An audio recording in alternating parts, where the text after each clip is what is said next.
Hello everyone, आप सभी में से कुछ लोगों का कमेंट आया था कि EMRS SST में किस तरीके से जो है देखा जा सकता है। तो सबसे पहले अगर हम EMRS SST का सिलेबस देखेंगे तो आपको जो 4 पोर्शन मिलेंगे।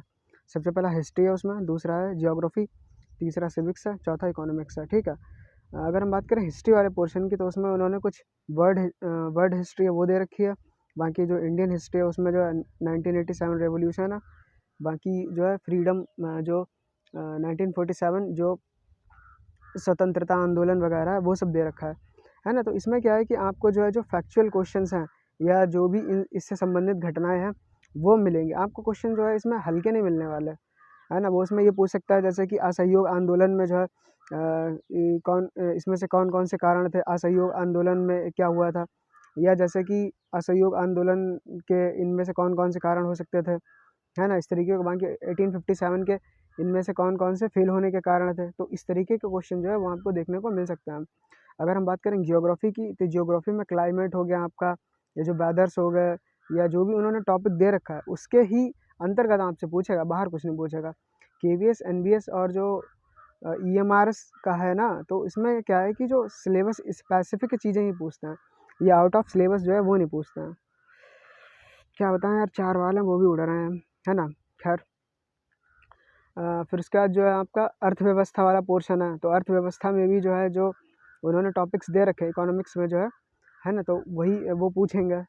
तो आपको जो है सबसे बेस्ट तरीका मैं ये कहना चाहूँगा कि आप एक बार KVS के जो पुराने क्वेश्चन पेपर हैं या जो अभी 2022 में हुआ था, है ना, उधर तब आप जो है उसका पेपर देख सकते हैं।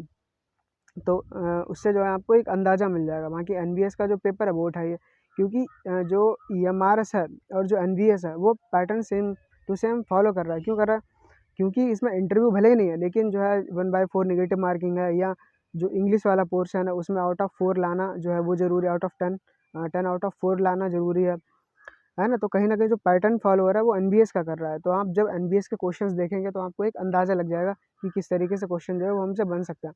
बाकी सिलेबस का विशेष ध्यान रखिए, सिलेबस से आउट ऑफ चीज़ें बिल्कुल नहीं पढ़नी है, वरना आपका समय व्यर्थ होगा और जो इम्पोर्टेंट टॉपिक आप रिवाइज़ कर सकते थे वो रिवाइज़ नहीं कर पाएंगे, है ना। अब प्रॉब्लम भी है कि मेरा कोई दोस्त ऐसा नहीं है कि जो इस तरीके से SST के विषय में इतना जो है बता पाए, वरना मैं आपकी उससे बाकी मैं उसकी वीडियो ला देता, है ना।